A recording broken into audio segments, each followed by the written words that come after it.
Hey, what's going on, guys? It's Turin here, and today, guys, I have the fourth and final match in the Showcase series between myself and Indypride with the new Bretonnia DLC. So hopefully you guys have enjoyed this series so far, and man, I had a great time playing it and getting access to some of these new units. We actually decided to end the series on a more thematic note, so I actually played Musion, or the Vampire Counts, and he played Borderloo. So again, he is going to be using Alberic, who I think is actually a really good choice against the Vampire Counts because he does have an anti-large bonus, so in a kind of a dueling situation, if he's fighting like the Red Duke, or if he's going after Mortis Engines, or assisting against Blood Knights and other things like that, I think he's going to be a pretty darn good pick. So let's get right into the army composition.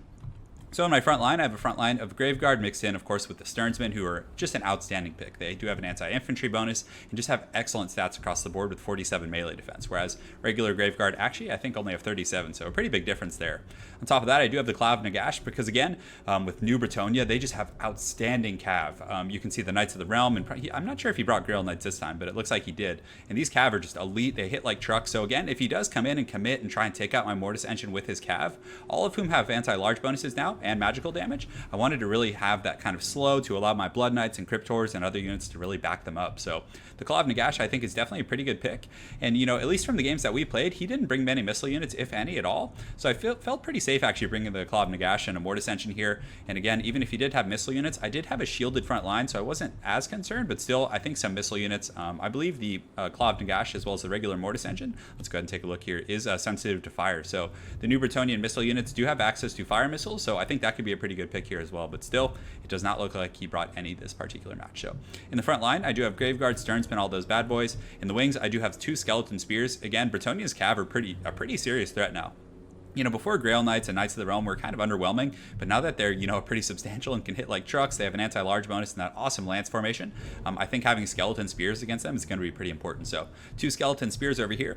I also decided to bring Cryptors. So normally I don't like bringing Cryptors against the Bretonnia in general because historically their faction, it was all, you know, halberds or spears. Everything had an anti-large bonus, but the times are certainly changing. I think you're going to be seeing Battle Pilgrims and, more importantly, Foot Squires, because again, Foot Squires are going to perform extremely well against the, you know, Graveguard. They have an anti-infantry bonus and armor piercing, and as you can see, he does have a backline of Foot Squires over here, so definitely very, very important to bring those Cryptors now. And also the Cryptors are pretty good at dealing with like dives. So for example, if like King Lewin dives in, or, you know, Alberic, or, you know, some of his cav get in, if the Cryptors don't take the initial charge, they're going to perform really well at slowing them down and just hitting like trucks and really delivering that punch. So I have two groups of Cryptors here. In the back, I do have Blood Knights. Definitely very, very essential in this matchup, I think. I mean, you could probably get away without using them and use more of like a Vampire Count's Death Star, but, you know, considering I was using the Red Duke and I really wanted to be thematic, I think it was pretty important to bring these Blood Knights over here. So one group of Blood Knights. I do have the Dire Pack as well, who also have a bit of an anti-large bonus. Plus, just such a cool looking unit. Look at these things. I don't know if they look different than regular Dire Wolves, but man, they're awesome looking with their blue eyes. And then, of course, I do have the Red Duke here, who's just, he looks so cool when he's like side by side with Blood Knights. But that's pretty much it for my army composition. So let's jump right into Indypride's build. Also, guys, before we get started, I do have an additional group of Direwolves Vanguarded over here. I was expecting some missiles, but he actually didn't bring any, so they're probably not going to be the most useful this game. So in his front line, he does have Spearmen-at-Arms with shields and Men-at-Arms with polearms. So a pretty good choice. They're going to perform quite well against, you know, at least the Men-at-Arms with polearms will do well against Stearnsmen. They'll do well against Cryptors. And then if they're able to catch my Blood Knights, they'll also perform quite well. In the secondary line, he does have Battle Pilgrims. These guys will be pretty decent at cutting against fodder.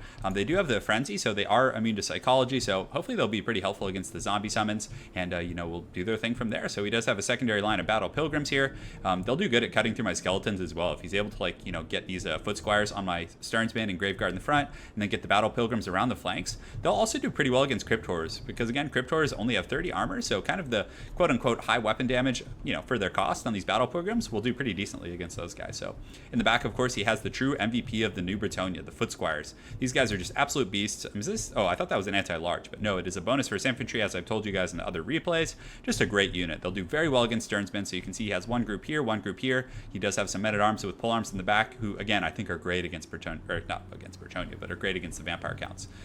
He does have Alberic de Borderloo up here. So Alberic, you know, forgive me if I do mangle that name, but Alberic is a great new lord. So let me go ahead and pause here so I can get on him just a little bit. There we go. Okay, cool. So he has this new ability called the Spirit of the Tempest, which I really like. So it gives a nice sphere of influence. It gives a charge bonus as well as a speed buff. So if you're really in one of those matchups where you're trying to catch a unit that's a little bit faster than you, I think he's going to be a pretty good choice for like helping your cav to kind of pursue those threats. And on top of that, guys, he also has an anti-large bonus on a Lord, which is really, really good. It looks like Indypride actually decided to put him on the Royal Pegasus, I believe. But if he did put him on the Hippogriff, he would have armor piercing. So he can have, I believe, 450 weapon strength plus armor piercing plus anti-large, which right now is 30. So he can definitely be a really competitive Lord, and I think he'll find his place in the meta for sure. So that's pretty much it for our army compositions. On the sides, he does have Knights of the Realm and Grail Knights over here, and then he looks like he has Knights of the Realm over here. So Knights of the Realm, I mean, if you look at them on paper, so if we look at their stats right now, they have 37 weapon strength, and when you compare them to Blood Knights, who have 39, they both have an anti-large bonus, and on top of that, I mean, their stats aren't that much worse. I mean, their melee attack and melee defense is where they really take a hit, but, you know, they have pretty good leadership, and, you know, I think they're going to perform really well, especially with that massive charge bonus they get from the Lance formation. So without further ado, let's go ahead and get this game started and conclude this series. So right now I'm just pushing down the pipe right now, and again, he had a pretty massive cav advantage because he had Knights of the Realm, he had Grail Knights, and another group of Knights of the Realm.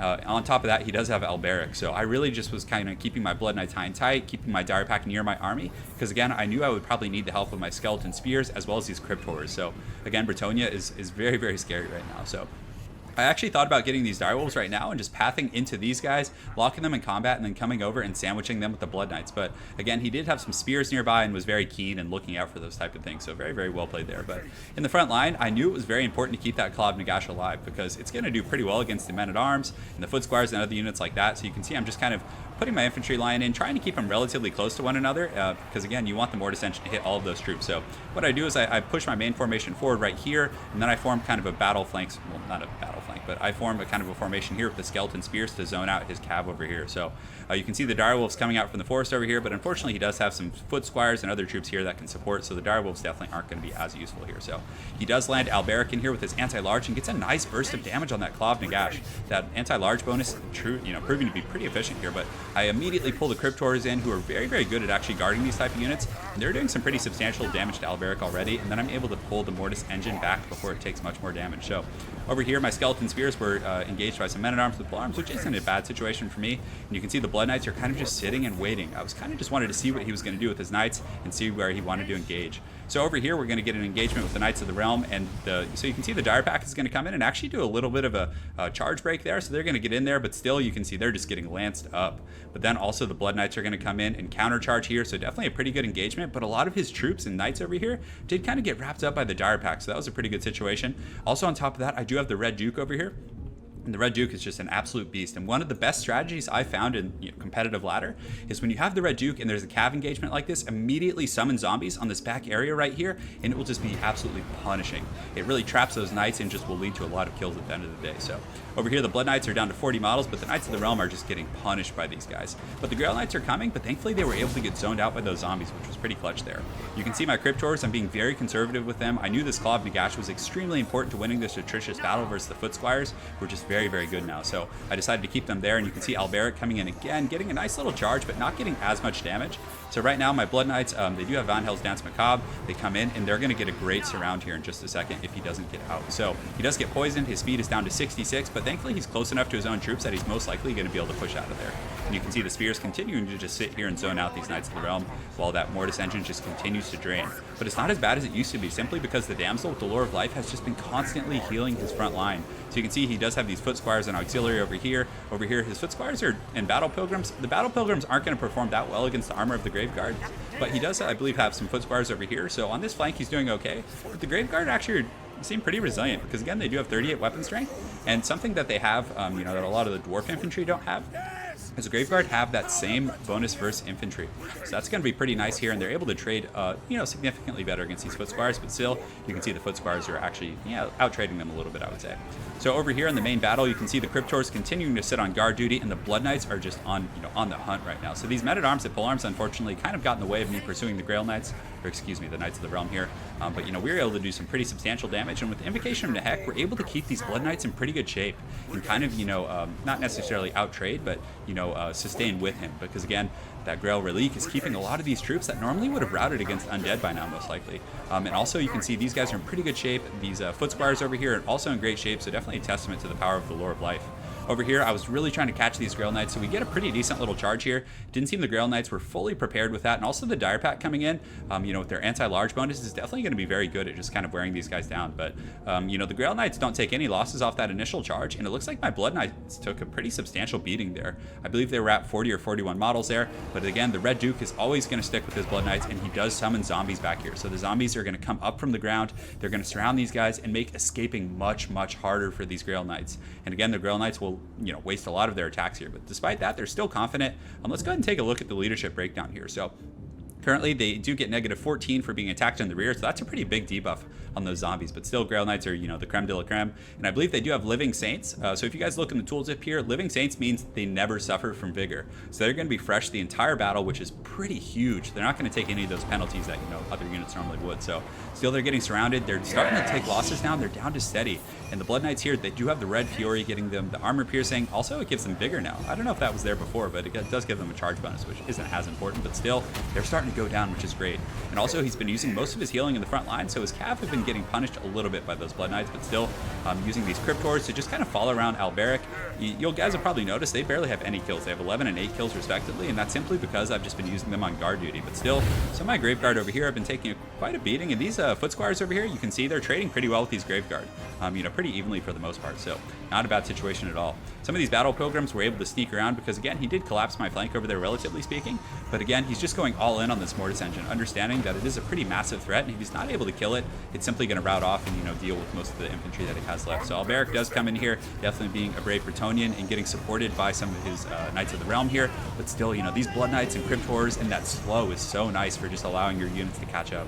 Also on top of that, the Red Duke is around here lurking somewhere. I'm not sure where 100% where he went. I believe he's in here, but you can see Alberic is surrounded right now. He's definitely not having a good time in this pocket. The Cryptors are poisoning him, but still putting up a pretty good fight. He is supported by some Battle Pilgrims here and some of these other troops, and you can see that Earthblood going off and providing a nice, pretty nice heal here, because most of these guys still have a pretty high model count. So let's go ahead and take a look at their HP. So it's ticking up pretty darn quick right now.